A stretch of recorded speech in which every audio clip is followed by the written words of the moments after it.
10 November 2006 merupakan tarikh keramat bagi pasangan Encik Basir bin Lapai dan Puan Urai bin Barak apabila dianugerahkan seorang bayi lelaki di Hospital Kuala Lumpur. Encik Basir bin Lapai bekerja sebagai tukang jahit, manakala Puan Urai binti Barak merupakan seorang suri rumah tangga sepenuh masa.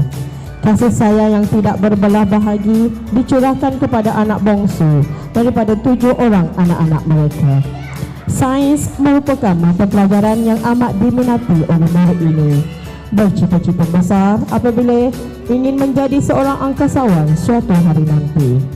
Masa lapang tidak dibiarkan begitu sahaja kerana murid ini akan memenuhinya dengan bermain bola sepak, iaitu sukan yang amat diminatinya. Gaya kepimpinan yang dimiliki oleh Nabi Muhammad SAW menjadikan baginda sebagai idola murid ini. Murid ini telah menjawat beberapa jawatan utama di sekolah, iaitu sebagai naib pengerusi pengawas pusat sumber sekolah.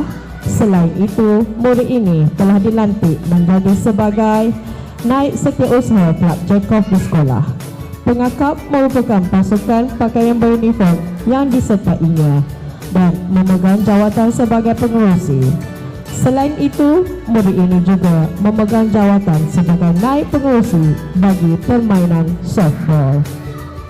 Dalam bidang co-curricular pula, murid ini telah menyertai pertandingan bowling dan pop-up book peringkat negeri. Murid ini merupakan seorang murid yang aktif apabila menyertai banyak pertandingan seperti pertandingan bercerita kisah Al-Quran di peringkat zon, pertandingan karaoke, pertandingan mendeklamasi sajak, pertandingan pakaian seragam dan majlis khatam Al-Quran di peringkat sekolah. Seorang yang mudah tersenyum dan disenangi oleh rakan-rakan sekelasnya. Murid ini amat mudah memberi kerjasama dan bantuan dalam pelajaran kepada rakan-rakannya.